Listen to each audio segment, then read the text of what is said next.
My name is Kimberly, I'm 32 years old, and nothing in this world matters more to me than my beautiful 10-year-old daughter Madison.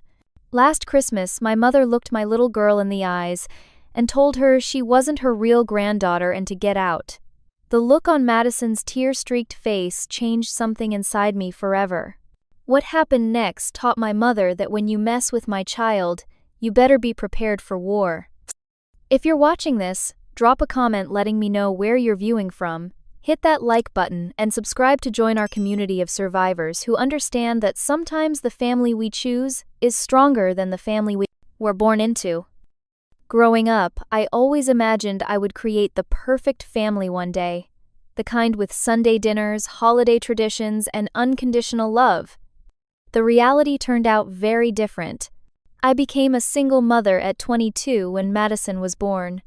Her father, a college boyfriend named Jake, disappeared from our lives before she even arrived. He made it clear that fatherhood wasn't in his plans, signing away his parental rights without hesitation. From the first moment I held Madison in my arms, I knew we would be okay, just the two of us. We formed our own little unbreakable team. Those early years were tough. I was halfway through law school when I found out I was pregnant, and juggling classes, internships, and a newborn nearly broke me. But giving up wasn't an option.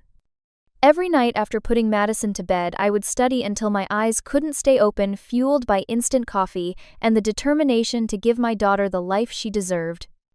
My parents, Barbara and Thomas, were less than supportive when I first told them about my pregnancy.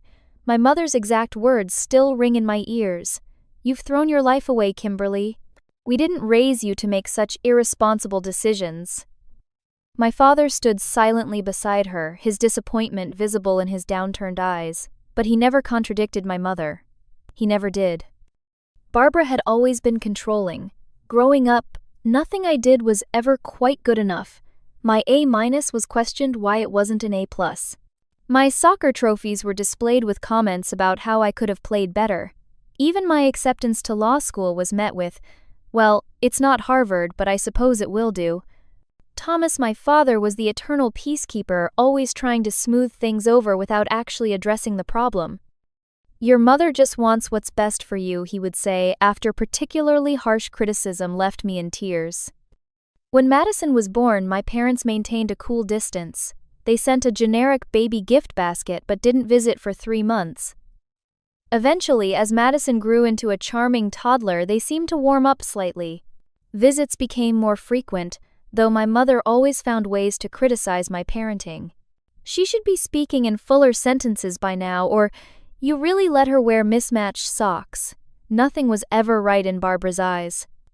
Despite the challenges, I graduated law school and secured a position at a prestigious firm, Williams & Morgan. The hours were brutal, but the pay allowed me to provide for Madison and even buy us a small but comfortable townhouse in a good school district. As my career advanced, I gained a reputation as a formidable corporate attorney, the kind clients specifically requested when major deals were on the line. Madison grew into a sweet, thoughtful girl with her father's brown eyes and my stubborn determination. She excelled in school, particularly in art and science, and made friends easily with her kind heart and quick laugh. Every day with her confirmed that despite the hardships, I had made the right choice. Over the past year, my relationship with my parents had seemed to improve. Barbara had been making what appeared to be genuine efforts to be more involved in Madison's life. She attended Madison's school play and even complimented her performance. Thomas had started taking Madison fishing, something he had done with me when I was young. For the first time, I allowed myself to hope that perhaps we could build a real family relationship. When Barbara invited us to spend Christmas at their house this year, Madison was ecstatic. "A real Christmas with grandparents just like my friends have," she exclaimed, jumping up and down. Her excitement was contagious, and I pushed aside my lingering doubts. Maybe people really could change. Maybe Barbara had finally accepted us. My best friend Jasmine was less convinced. Over coffee one afternoon in November while Madison was at a playdate, Jasmine voiced her concerns. "Kim, I know you want this to work, but your mother has a track record. People don't change overnight, especially not someone as set in her ways as Barbara." "She's been different lately," I insisted. stirring my latte. You should have seen how she acted at Madison's parent-teacher conference. She actually introduced herself as Madison's proud grandmother. Jasmine raised an eyebrow. Just be careful. I don't want either of you getting hurt. We'll be fine, I assured her, but a small part of me wondered if I was setting us up for disappointment. As December arrived, work became increasingly hectic. A major corporate merger I had been working on for months was entering a critical phase. My partner at the firm, Alexandra Davis, warned me that we might need all hands on deck over the holidays if certain issues arose. I know you have plans with your family, Alexandra said, her voice sympathetic but firm. But Johnson Industries might need immediate attention if the European regulators raise concerns. Can you be on call? I agreed, but made it clear that I would only step away from family time for a genuine emergency. Alexandra understood and promised to respect that boundary. Still, I felt the familiar weight of trying to balance my professional responsibilities with my commitment to Madison. The universe had thrown many challenges my way, but watching Madison grow into a compassionate, intelligent young girl made every sacrifice worthwhile. As Christmas approached, I allowed myself to believe that maybe, just maybe, we could finally have the family holiday Madison had always dreamed about. As Christmas approached, Madison's excitement reached fever pitch. Every evening after finishing her homework, she worked diligently on handmade gifts for her grandparents. For Thomas, she was creating a painted wooden fishing lure box, carefully adorning it with tiny, detailed fish. For Barbara, she had decided to make a custom photo album filled with pictures of the three of us, along with spaces for future family memories. Do you think Grandma will like it? Madison asked one night, her forehead creased with concentration as she arranged photos on the kitchen table. She'll love it, sweetheart, I assured her, though a small voice inside me wondered if Barbara would truly appreciate the effort Madison was putting into the gift. 2 weeks before Christmas, Barbara called to discuss the holiday arrangements. What started as a simple conversation quickly revealed the first warning signs. We'll need to know what Madison will be wearing, Barbara said, her tone deceptively casual. I want to make sure she looks appropriate for the family photos. She has a beautiful red velvet dress with a white collar, I replied. We bought it specifically for Christmas. Barbara's slight pause spoke volumes. Well, I hope it's not too childish. She's getting to that age where she should start looking more presentable. Amanda's daughters always dress so elegantly. Amanda, my cousin and Barbara's perpetual favorite. Growing up, Amanda could do no wrong in Barbara's eyes. She had followed the perfect path. Barbara approved of prestigious college marriage to a successful businessman and 2 perfectly behaved children born within the confines of that marriage. Now, in her 40s, Amanda remained the gold standard against which Barbara measured everyone. Madison's dress is perfectly appropriate for a 10-year-old girl, I said, firmly unwilling to let Barbara diminish my daughter's Christmas excitement. If you say so, dear. Oh, and I meant to tell you Amanda and her family will be joining us for Christmas dinner. Won't that be lovely? My stomach tightened. This was new information. The plan had been for a small family gathering, just the 4 of us. Adding Amanda, her husband Greg, and their children Charlotte and William suddenly changed the dynamic entirely. You didn't mention they would be coming, I said carefully. Didn't I? It must have slipped my mind. Anyway, it will be nice for Madison to spend time with her second cousins. Don't you think Charlotte is 14 now, such a poised young lady, and William is 12 and already taking advanced placement classes? The subtext was clear here, were examples of proper children for Madison to emulate. I ended the call feeling uneasy but tried to dismiss it as my own insecurity.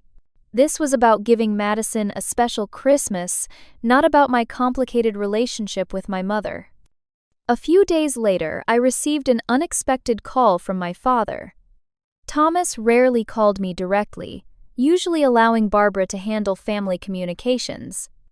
Kimberly, he said, his voice sounding strained, how are you and Madison doing? We chatted about mundane topics for a few minutes before he cleared his throat uncomfortably. Listen, about Christmas. He started, then paused. Your mother Island. Well, she's been acting a bit strange lately, more particular than usual. What do you mean, Dad? Nothing specific. Just another long pause. Just make sure you're there on time. You know how she gets when things don't go according to her schedule.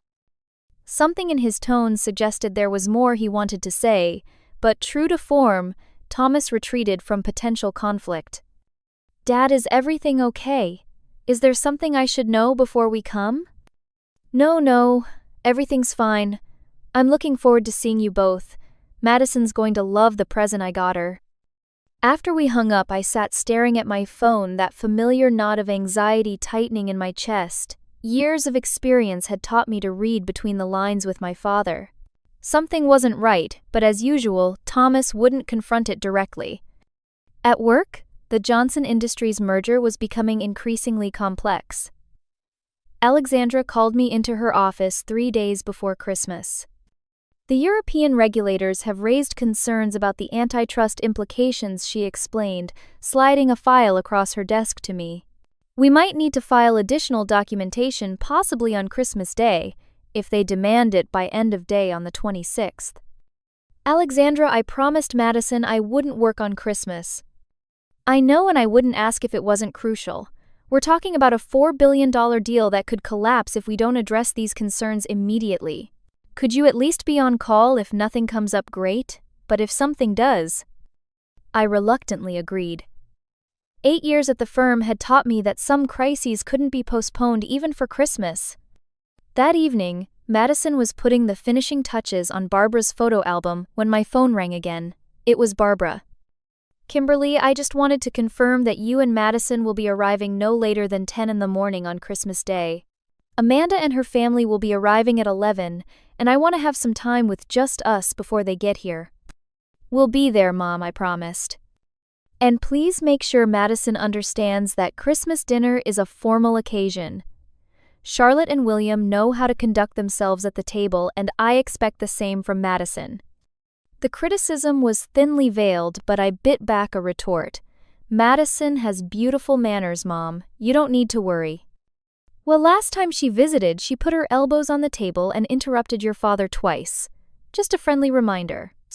After we hung up, I found Madison looking at me with worried eyes. Is Grandma mad at me? She asked quietly. Of course not, sweetie. She's just a little stressed about the holiday, that's all. She wants everything to be perfect. Madison nodded, but the slight droop of her shoulders told me she had picked up on the tension. Children are perceptive that way, often sensing undercurrents adults think they're hiding. 2 days before Christmas, Jasmine came over to drop off gifts for Madison and me. After Madison excitedly showed her the presents she had made for her grandparents, Jasmine pulled me aside. The offer still stands, you know, she said quietly. If things get tense at your parents', you and Madison can come to my place. I'm just having a few friends over for a casual dinner. We'll be fine, I insisted, though, with less conviction than before.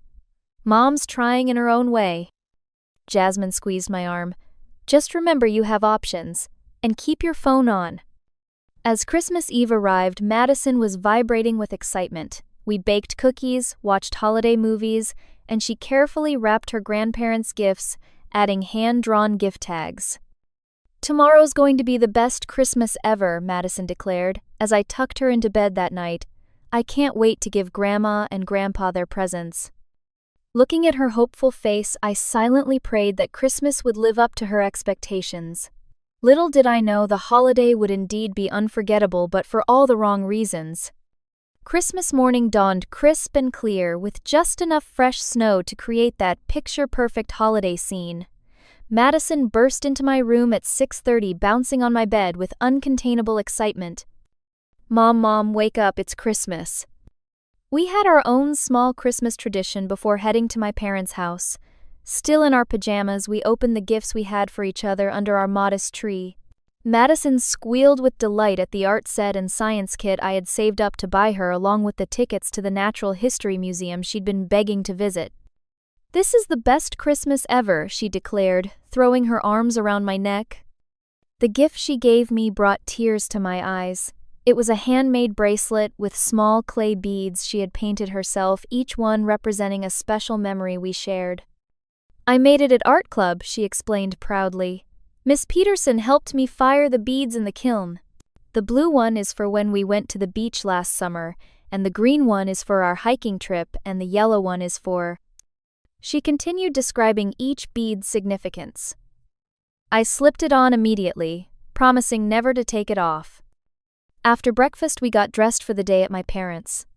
Madison twirled in her red velvet dress, her hair done in careful curls that I knew would probably loosen throughout the day. "Do I look okay for Grandma?" she asked, suddenly nervous. "You look beautiful, sweetheart," I assured her, straightening her white collar.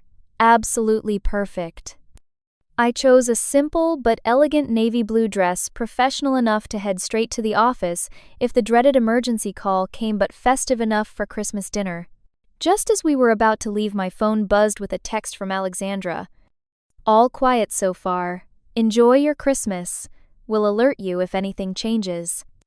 Breathing a sigh of relief, I guided Madison to the car, our arms full of carefully wrapped presents and a homemade apple pie for dessert. During the 45-minute drive to my parents' suburban home, Madison chatted excitedly about what her cousins might be like and whether her grandparents would like their gifts. "Charlotte is 4 years older than me," she calculated aloud. "Do you think she'll want to play with me? And William is 12. That's only 2 years older." "I'm sure you'll all find something fun to do together," I said, though privately I wondered. Amanda's children had always seemed unusually formal for their ages, a reflection of their mother's rigid parenting style. The streets of my parents' upscale neighborhood were lined with elaborate Christmas decorations. Barbara had always been competitive about their home's appearance, and this year was no exception. Their colonial-style house was impeccably decorated with classic white lights, outlining every architectural feature, a professional-grade wreath on the door, and tasteful arrangements of poinsettias leading up the walkway. Thomas answered the door, his face breaking into a genuine smile at the sight of Madison. "There's my fishing buddy," he exclaimed, bending down to accept her enthusiastic hug. "Grandpa, I made you something special," Madison bubbled, clearly bursting to reveal her gift. "Save it for when we open presents," I reminded her gently, stepping inside and embracing my father. The house smelled wonderfully of roasting turkey and pine, and for a moment, I allowed myself to hope that perhaps this Christmas would be different. Maybe Barbara had truly changed. That hope dimmed slightly when my mother appeared from the kitchen wearing an immaculate festive sweater and perfectly pressed slacks, not a hair out of place despite having been cooking all morning. "There you are," she said, checking her watch subtly. "Right on time." She bent to accept Madison's hug, but I noticed she kept it brief, patting Madison's back rather than embracing her fully. When she straightened her eyes, assessed Madison's appearance with that familiar, critical gaze. "The dress is very bright," she commented. "But your hair looks nice. Did your mother do those curls?" "Yes, Grandma. Mom spent extra time making them special for today." Barbara nodded. "Well, come in properly. Don't just stand in the entryway. Thomas, take their coats." The next hour passed pleasantly enough. Thomas showed Madison the Christmas tree and the special ornament he had found for her to add to it. Barbara remained in the kitchen, declining my offers of help with a tight smile and assurances that she had everything under control. At precisely 11 o'clock, the doorbell rang, announcing Amanda's arrival. From the moment they entered, the dynamic of the day shifted. Amanda swept in with practiced elegance air, kissing my mother's cheeks and presenting her with an expensive-looking bottle of wine. "Barbara, the house looks absolutely divine," she gushed. "You've outdone yourself this year." Behind her came her husband Greg, tall and distinguished in his tailored sweater and slacks, followed by their children Charlotte and William. Charlotte, at 14, already carried herself with the poise of a young woman, her outfit perfectly coordinated, and her straight blonde hair falling smoothly down her back. William, slightly gangly at 12, nonetheless maintained the perfect posture drilled into both children from an early age. "Kimberly, how lovely to see you after so long," Amanda greeted me with that same air kiss. And this must be Madison. My, how you've grown. Madison, suddenly shy, clung to my side and offered a quiet hello. Charlotte William, this is your second cousin, Madison Amanda, introduced. Why don't you show her the game room upstairs? Charlotte looked at Madison with barely concealed disinterest. Come on, she said, her tone making it clear this was an obligation rather than a pleasure. As the children disappeared upstairs, Barbara's whole demeanor transformed. She led Amanda to the living room, chattering animatedly about people I barely remembered from family gatherings years ago. Greg and Thomas fell into conversation about golf while I found myself perched awkwardly on the edge of the gathering, not quite included. Barbara served elegant appetizers on her best china, fussing over Amanda's preferences and dietary restrictions. I made these cucumber canapes especially for you, Amanda. I remember how you avoid gluten now. When I reached for a canapé, Barbara's eyes flickered to me briefly. Careful with those, Kimberly. You know how you struggle with your weight after Madison. Before I could respond to this unnecessary jab, my phone buzzed in my purse. Excusing myself, I checked the screen to find Alexandra's name flashing. I'm so sorry, her text read. European regulators just sent an urgent notice. Need immediate response to save the deal. Can you log in as soon as possible? My heart sank. Of all the days for this to happen, I called Alexandra, immediately stepping into the hallway for privacy. It's bad, she confirmed when she answered. They're threatening to block the entire merger, unless we address their concerns by end of day their time, which gives us about 4 hours. Can anyone else handle it? I asked desperately. You're the only one who understands all the intricacies of this deal. I've tried reaching Martin, but he's unreachable on his ski vacation. Kimberly, I wouldn't ask if it wasn't absolutely crucial. I closed my eyes, knowing I had no choice. This deal represented months of work and was vital to the firm. How long do you think it will take? 2 hours, maybe 3 if we hit complications? I'm so sorry to do this to you on Christmas. It's okay, I sighed. Let me make arrangements for Madison. I returned to the living room where Barbara was showing Amanda her new china cabinet. Thomas looked up questioningly as I entered. I have a work emergency, I explained. A major deal might collapse if I don't handle it immediately. Barbara's lips thinned with disapproval. On Christmas Day? Really, Kimberly? I'm sorry, it can't be helped. It should only take a few hours. Would it be okay if Madison stays here? I'll be back as soon as I possibly can. Thomas immediately nodded. Of course she can stay. We'll take good care of her. Barbara seemed less enthusiastic but nodded stiffly. I suppose we can watch her, though it's rather inconvenient with all the dinner preparations. I wouldn't ask if it wasn't an emergency, I said, trying to keep the edge out of my voice. I need to let Madison know. I found the children in the game room, though game was a misnomer. It was more of a formal sitting room with a chess table and a few classic board games. Charlotte was scrolling through her phone on one sofa while William was reading a book. Madison sat alone by the chess table, clearly trying to stay out of their way. Madison, sweetie, can I talk to you for a minute? I led her into the hallway and crouched down to her level. Honey, I have a work emergency. I need to go take care of it, but I'll be back as soon as I can. Her face fell, but she nodded bravely. Is it the big deal you've been working on? Yes, Sid Island, I'm so sorry. I promised we'd have the whole day together. It's okay, Mom, I know your job is important. I hugged her tightly. You're the most understanding kid in the world. You know that I'll be back before dinner, I promise. If you need anything at all, call me right away. Madison nodded her brave face, not quite hiding her disappointment. I'll be fine. Maybe Grandma will let me help in the kitchen. I returned downstairs to gather my things. Barbara followed me to the entryway, her voice low. Really, Kimberly, leaving your child on Christmas to work, some things never change, do they? I bit back a sharp retort. I'll be back as soon as I can. Please make sure Madison feels included while I'm gone. Barbara's smile didn't reach her eyes. Of course. We'll take good care of Madison. Don't worry about a thing. As I drove away, I couldn't shake the uneasy feeling in the pit of my stomach. But what choice did I have? This was my job, my career that provided for Madison and me. A few hours, I told myself. I'd be back in a few hours and we'd still have Christmas dinner together. I had no idea that in those few hours everything would change. I drove straight to the office, thankful that it was only 20 minutes from my parents' home. The building was eerily quiet on Christmas Day, with just a skeleton security staff nodding at me as I rushed to the elevators. Alexandra was waiting in the conference room, surrounded by stacks of documents and her laptop, open to a video call with our London colleagues. "Thank you for coming," she said, the relief evident in her voice. "The European Commission just sent over their concerns. We need to address each point methodically and get our response back before their offices close." I threw myself into the work, pushing aside thoughts of Madison and the Christmas dinner I was missing. This was the reality of being a single mother with a demanding career. Sometimes impossible choices had to be made.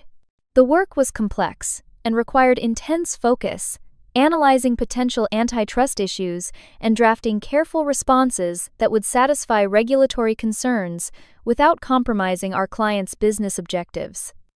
For the first hour, I received periodic text updates from Madison. "Charlotte won't play any games with me," one message read.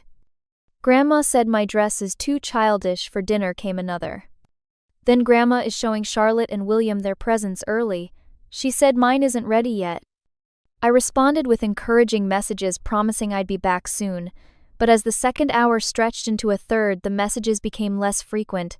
My last text asking if she was okay received only a brief "I'm fine" in response, which wasn't like Madison at all. Just as we were finalizing our response to the regulators, my phone rang. It was Jasmine. "Kim, is everything okay with Madison?" she asked, her voice concerned. "I had to come into the office for an emergency. She's with my parents." "Why?" "She just texted me saying she wished she could come to my house. When I asked why, she stopped responding. It seemed odd." A chill ran through me. Madison had Jasmine's number for emergencies, but she had never used it unless I had specifically told her to contact Jasmine. "I'm almost done here. I'll head back right away and check on her." "Let me know if you need anything," Jasmine said. "I'm serious about you both coming over if you need to." As soon as we submitted the regulatory response, I gathered my things and rushed out, ignoring Alexandra's suggestion that we wait for initial feedback. The drive back to my parents' house seemed endless, even though I was pushing the speed limit the entire way. When I finally arrived, I was surprised to see the dining room lights on. Checking my watch, I realized with a sinking feeling that it was already 5:30. They had started Christmas dinner without waiting for me. I entered using my old house key, calling out a greeting as I stepped into the foyer. No one responded. Following the sound of conversation and silverware, I made my way to the dining room where I found a scene that stopped me cold. My parents, Amanda and her family, were all seated around the elegantly set table, the Christmas turkey carved and dinner well underway. There were 6 place settings. No place had been set for Madison, or for me. "Kimberly," my mother said, barely pausing in her conversation, "you've finally decided to join us." "Where's Madison?" I asked, looking around the room. A moment of uncomfortable silence followed. Thomas stared down at his plate while Amanda and Greg exchanged glances. "She wasn't feeling well," Barbara said dismissively. "She's resting in the guest room upstairs." Something in her tone set off alarm bells. Without another word, I turned and hurried up the stairs. The guest room door was closed. I knocked gently. "Madison, sweetie, it's Mom." A small choked sound came from inside. I opened the door to find Madison curled up on the bed. Her beautiful Christmas dress rumpled her face, streaked with dried tears. When she saw me, fresh tears welled in her eyes. "Mom," she whispered, launching herself into my arms. "What happened?" I asked, holding her tight, my heart pounding with dread and anger. "Why aren't you at dinner?" Between sobs, Madison told me everything. After I left, Barbara had become increasingly cold toward her. When Amanda's children were given permission to open one present early, Madison had asked if she could open one too. "Grandma looked at me funny," Madison hiccuped through her tears. She said there weren't any presents for me because I wasn't really part of the family. My blood ran cold. "What do you mean, sweetie?" She said, "I wasn't her real granddaughter because you had me without being married." Madison's voice broke. She told me, "You're not my real granddaughter. You don't belong here. Get out." Then she made me come up here by myself. Each word felt like a physical blow. Madison continued sharing how Barbara had told her that I was trash for getting pregnant out of wedlock, how Amanda's children were proper grandchildren from a respectable family, how Thomas had witnessed everything but said nothing to defend her. Grandpa just looked sad, but he didn't say anything, Madison whispered. Then they all went downstairs for dinner and left me here. Charlotte came up once to get something and saw me crying. She just closed the door again. "Did they bring you any food?" I asked, struggling to keep my voice steady. Madison shook her head. "Grandma said I could eat when I learned proper manners." Something inside me snapped. The careful restraint I had maintained for years in dealing with my mother's subtle cruelty evaporated. No one, absolutely no one, treated my child this way. "Madison, get your coat," I said, my voice deadly calm. "We're leaving." "But what about my presents for Grandma and Grandpa?" she asked, her innocent concern breaking my heart all over again. "We'll take them with us. They don't deserve them." I helped Madison gather her things, including the handmade gifts she had worked so hard on. As we prepared to leave, I had an idea. Taking out my phone, I asked Madison to tell me again exactly what had happened, recording her account. Her clear, tearful voice describing Barbara's cruelty would be evidence that couldn't be denied or twisted later. With the recording saved, I took Madison's hand firmly in mine. "Stay right beside me," I instructed. "We're going to say goodbye." The steel in my voice must have registered with Madison because she nodded solemnly, squeezing my hand tight. Together we walked downstairs to the dining room. The conversation at the dinner table halted abruptly as Madison and I entered the dining room. 6 pairs of eyes turned toward us, expressions ranging from my father's guilty discomfort to my mother's irritated disapproval to Amanda's barely concealed smugness. "Kimberly, really?" Barbara began, setting down her fork. Madison was supposed to stay upstairs until she could behave appropriately. "Behave appropriately," I repeated, my voice dangerously quiet. "What exactly did my 10-year-old daughter do that was inappropriate, Mother?" Barbara's eyes narrowed. She was disrespectful. And frankly, we were having a lovely family dinner. A family dinner, I looked pointedly at the table, set for 6, with no place for Madison or me. "Interesting definition of family you have there." Thomas shifted uncomfortably. "Kimberly, perhaps we should discuss this later." "No, Dad. We're going to discuss it right now." I kept Madison's hand firmly in mine, drawing strength from her presence. Madison told me what happened. "What you said to her, Mother?" Barbara's face hardened. "I simply told her the truth." "Something you've obviously sheltered her from." "The truth." My voice remained steady despite the rage building inside me. "You told a 10-year-old child she wasn't your real granddaughter and to get out. You called her mother your daughter trash.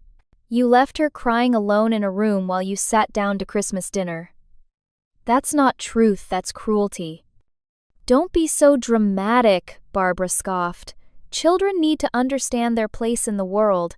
Amanda's children know exactly who they are and how to behave properly." Amanda chose that moment to interject. "Barbara is just trying to maintain certain standards, Kimberly. Family values are important." "Family values?" I laughed without humor. "Is it a family value to reject a child? To humiliate her? To leave her hungry and crying on Christmas Day?"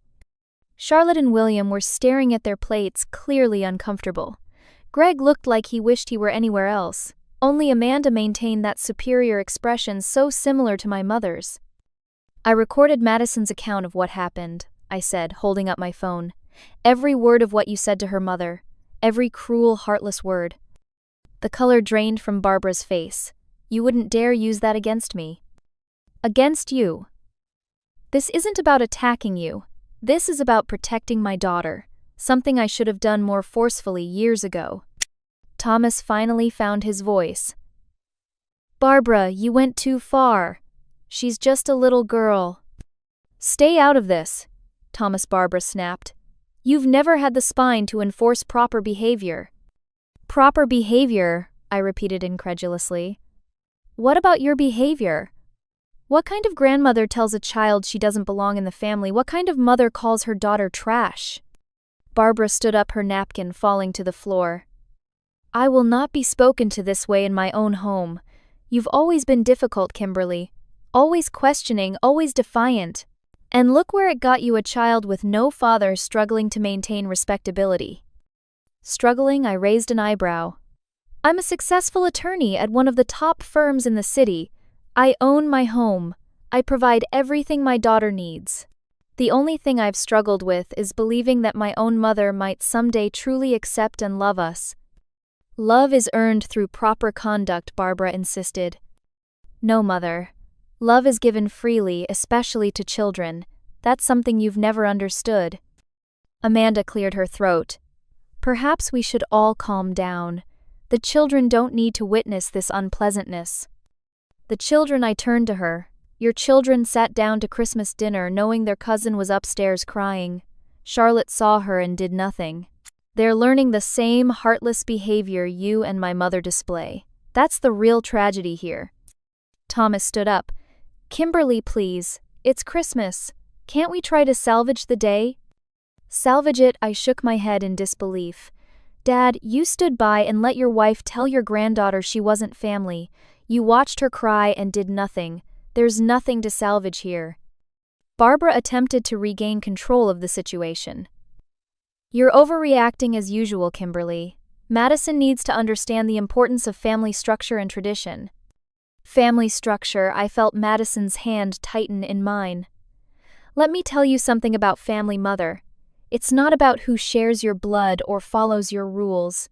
It's about who loves you unconditionally. Something you clearly know nothing about.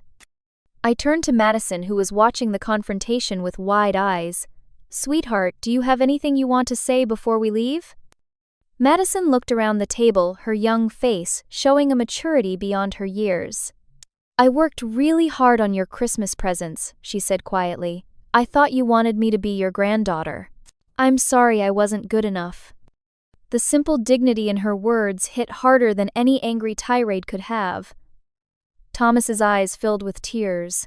Even Charlotte looked ashamed. Barbara, however, remained unmoved.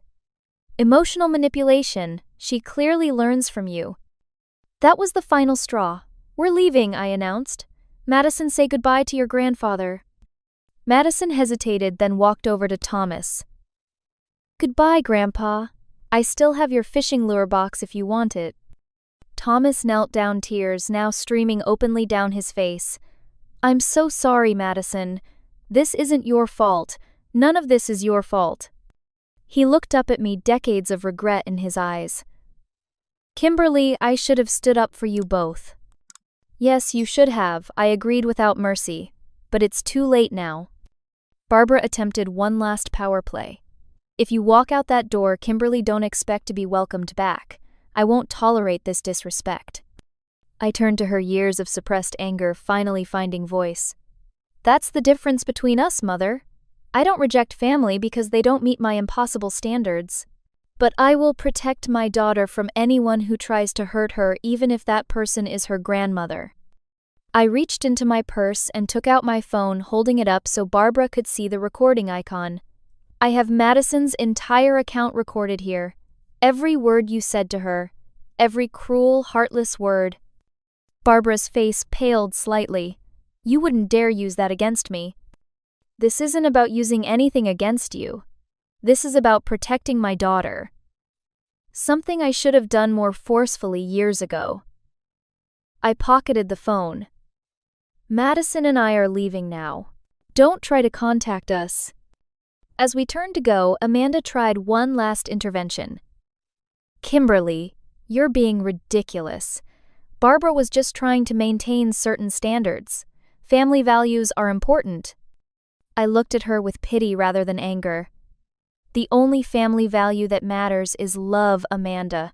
Something your children will hopefully learn somewhere other than from you."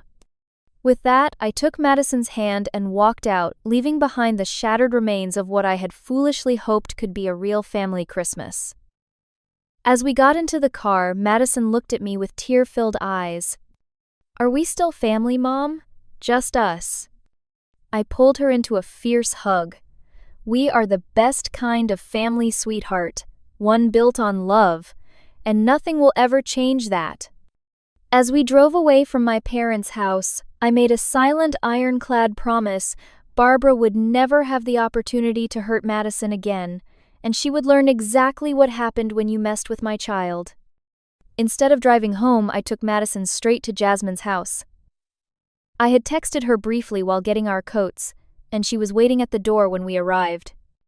"Oh my God, what happened?" she asked, taking in Madison's tear-stained face and my thunderous expression. "Can we come in?" I asked, my voice still tight with controlled fury. "I'll explain everything." Jasmine immediately welcomed us, wrapping Madison in a warm hug. "Of course you can. I have plenty of food, and there are some other kids here who would love to play with you, Madison." While Madison was introduced to Jasmine's nephew and niece and drawn into their board game, I pulled Jasmine aside and told her everything that had happened. As I spoke, her expression changed from shock to outrage. "That evil witch," she muttered. "I always knew Barbara was cold, but this crosses every line." I recorded Madison explaining what happened, I said, taking out my phone. "I wanted evidence in case my mother tries to spin this differently later." Smart Jasmine nodded. "What are you going to do now?" That was the question. The adrenaline of confrontation was wearing off, leaving me with the practical reality of what came next. Madison was hurt and humiliated. My relationship with my parents was shattered beyond repair. And underneath my anger was a deep, aching sadness for what could have been. "First, I'm going to make sure Madison knows none of this was her fault," I said firmly. "Then I'm going to make sure my mother never has the opportunity to hurt her again." Jasmine squeezed my hand. "You're both welcome to stay here tonight. The guest room is already made up." "Thank you," I said gratefully. "I need to make a few calls first." I stepped into Jasmine's home office and made a call to David Harrington, a colleague at my firm who specialized in family law. Though it was Christmas evening, David answered, and I explained the situation concisely. "That's emotional abuse, Kimberly," he said, his voice serious. "If you want to pursue formal restrictions against your mother having access to Madison, we can document this incident as evidence."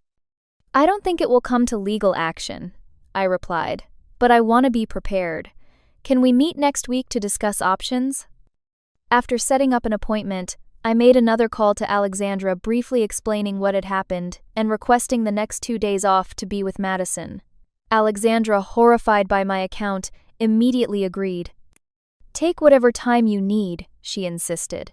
"Family comes first, and Kimberly, you did the right thing getting Madison out of there." When I emerged from the office, I found Madison laughing with Jasmine's niece as they decorated Christmas cookies. The sight of her smile, so resilient after such cruelty, filled me with both pride and renewed determination.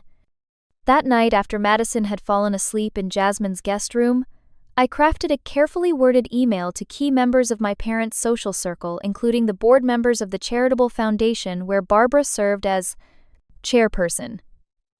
I didn't share the recording or explicit details, but I made it clear that Barbara had rejected Madison as her granddaughter and made hurtful, inappropriate comments about her birth.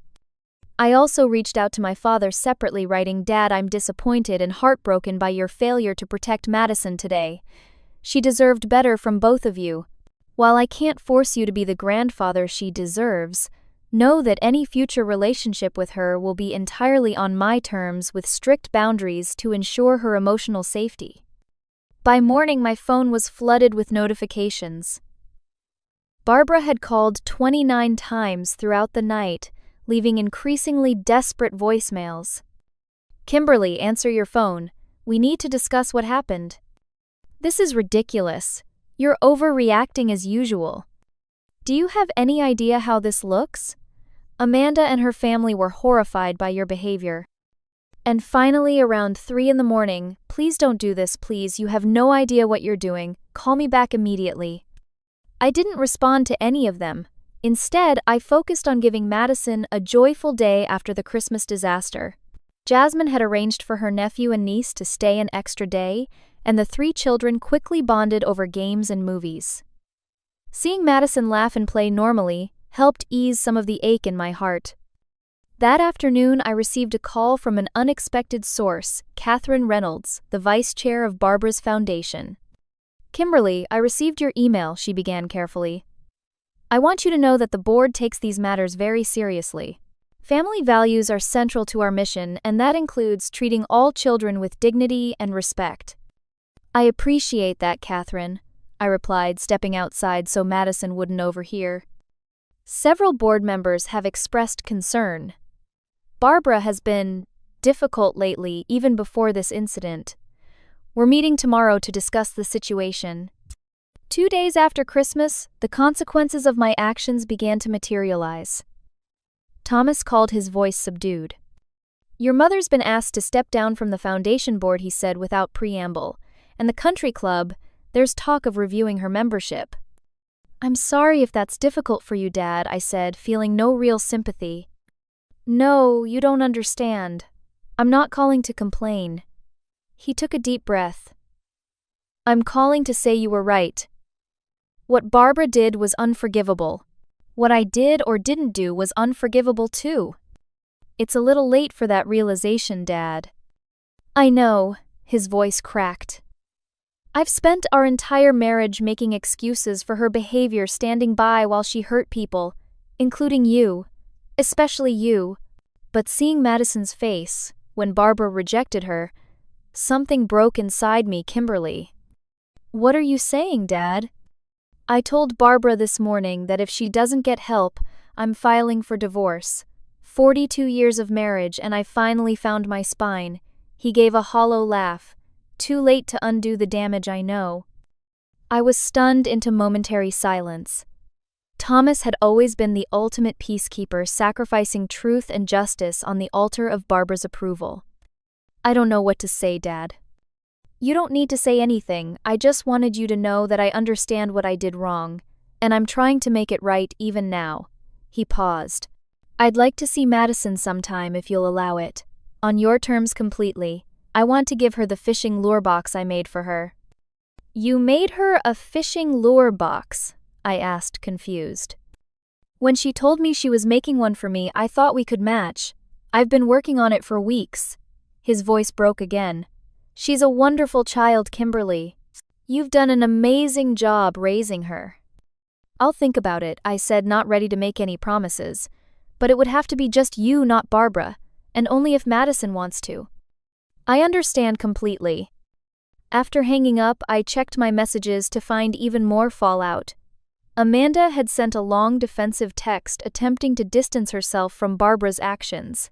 Several of my parents' friends had reached out expressing shock and support, and Barbara had sent a single text that morning.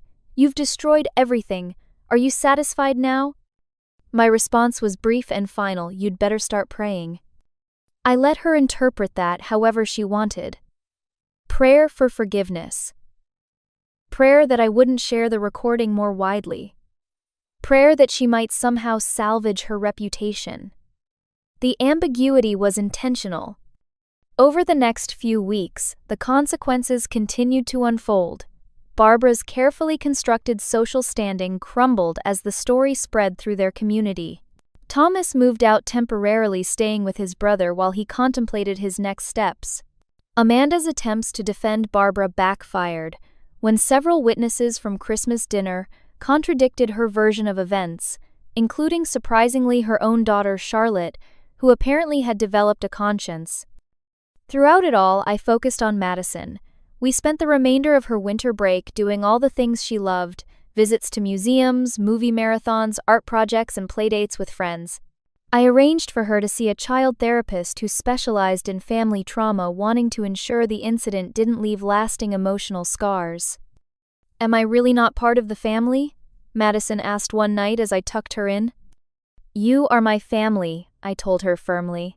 "The most important person in my world. And we have Jasmine and your friends from school and all the people who truly love you.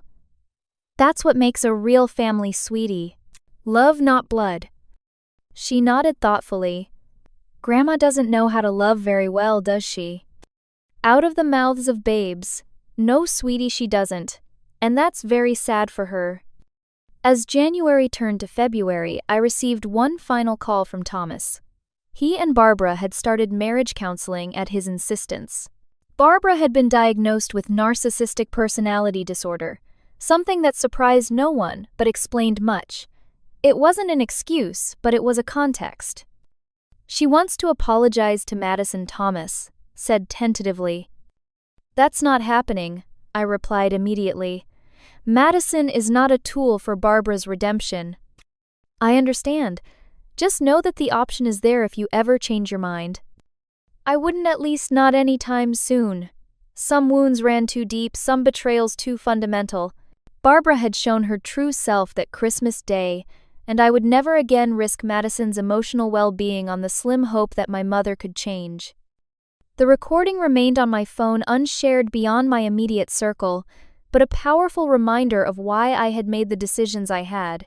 It wasn't about revenge or punishment, it was about protection. Because when you're a mother, that's what matters most, protecting your child even from family, even at great personal cost. In the end, Barbara learned the hard way what happens when you cross that line.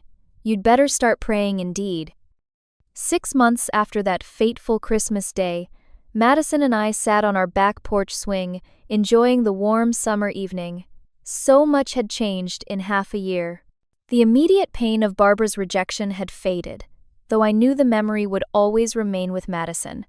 Children are resilient, but they don't forget. Mom, Madison said, leaning against my shoulder. Do you think Grandpa will come fishing with us next weekend? Thomas had slowly earned his way back into our lives. Unlike Barbara, he had shown genuine remorse and made consistent efforts to rebuild his relationship with Madison. Our first meeting had been awkward at a neutral coffee shop with me present the entire time. He had brought the handmade fishing lure box intricately carved with Madison's name and decorated with delicate painted trout that matched the one she had made for him. I made this for you before Christmas, he had explained, his voice rough with emotion. I want you to know that I love you very much, Madison. I failed you badly, and I'm so sorry for that. I hope someday you can forgive me. Madison had studied him carefully with that wise discernment children sometimes possess. Did you stand up to Grandma like Mom did? Thomas had nodded, his eyes wet. I did. Too late, but I did. I told her she was wrong and that what she did to you was unforgivable. I'm trying to be braver now. That simple honesty had been the first step in a careful reconciliation. Now Thomas visited every other weekend, taking Madison fishing or to museums, making up for lost time and lost courage. Yes, I think Grandpa would love to go fishing with us, I answered Madison's question. We can call him tomorrow to make plans. Barbara remained firmly outside our lives. She had sent formal written apologies to both Madison and me, clearly crafted with the help of her therapist. The words were right, but something essential was missing. Perhaps it was the humility that comes with true remorse, or perhaps it was simply that some bridges once burned cannot be rebuilt. Professionally, I had thrived in the aftermath of the Christmas disaster. The Johnson Industries merger had been approved largely thanks to my emergency work that day, and Alexandra had recommended me for early partnership consideration. The firm valued my commitment and skill, but also respected my firm boundaries around family time. I had become more assertive about protecting my time with Madison, no longer willing to sacrifice our relationship on the altar of career advancement. Dr. Wilson says I'm doing really well, Madison commented, referring to her therapist. She says I have healthy attachments and good emotional processing skills. I smiled at her use of therapeutic language. That's wonderful, sweetie. How do you feel about everything that happened? Madison considered the question seriously. I still feel sad sometimes when I think about what Grandma said, but I know it wasn't about me, it was about her problems. And I have you and Grandpa now, and Jasmine and all my friends. She looked up at me. Dr. Wilson says we get to choose our family sometimes. The people who really love us. Dr. Wilson is very wise, I agreed, hugging her close. Our chosen family had indeed grown stronger through adversity. Jasmine remained our rock, her home, our sanctuary during those difficult early days. My colleagues at work had shown unexpected support, with Alexandra, in particular, becoming a mentor and friend. Even Thomas, in his newly independent state, was evolving into the father figure he had never quite been for me, and the grandfather Madison deserved. Barbara's life had taken a different trajectory. Her social standing never fully recovered from the Christmas incident and its aftermath. The foundation board had asked her to step down permanently, citing the need for leadership that truly embodied family values. Several longtime friends had distanced themselves, uncomfortable with the revelation of her true nature. Thomas had ultimately decided against divorce, but their relationship had fundamentally changed. He was no longer the silent enabler of her worst impulses. Amanda, too, had faced consequences for her role in the Christmas disaster. Her daughter Charlotte, entering her teen years with unexpected moral courage, had begun questioning her mother's values. The carefully constructed facade of the perfect family was showing cracks that no amount of social positioning could repair. As for Madison and me, we had emerged stronger from the experience. The pain had been real and deep, but so was the healing. Madison had learned early a lesson many adults never grasp: that true family is defined by love, not blood, and that self-respect is worth fighting for. "You know what I think about sometimes," Madison said, breaking the comfortable silence. "What's that, sweetheart?" "I think about how you stood up for me, how you didn't let Grandma get away with being mean." She traced patterns on my arm with her finger. "It makes me feel safe knowing you'll always protect me." My throat tightened with emotion. Always and forever, Madison. That's what real love means. We sat together as the fireflies began to appear in the gathering dusk. Two survivors who had created their own definition of family. The journey hadn't been easy, but it had been necessary. Sometimes the hardest boundaries to draw are with those who should love us most, but those boundaries are often the most important. Barbara's cruel words that Christmas Day had been meant to exclude, to diminish, to control. Instead, they had set us free. Free from toxic expectations, free from conditional love, free to create the family we truly deserved. In trying to reject Madison, Barbara had only rejected herself from our lives, a consequence of her own making.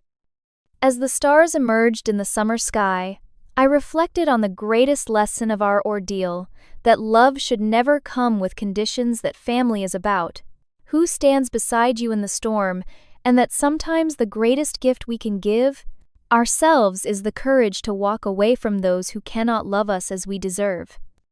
Mom Madison's voice was sleepy against my shoulder.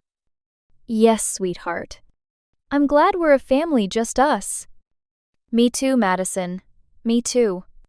Have you ever had to make the difficult decision to distance yourself from toxic family members to protect someone you love? I know this journey isn't easy, and everyone's story is different. If this resonated with you, please share your thoughts in the comments below. Your experience might help someone else who's struggling with similar family challenges. Don't forget to like this video if it touched your heart, and subscribe for more stories about finding strength through life's toughest moments.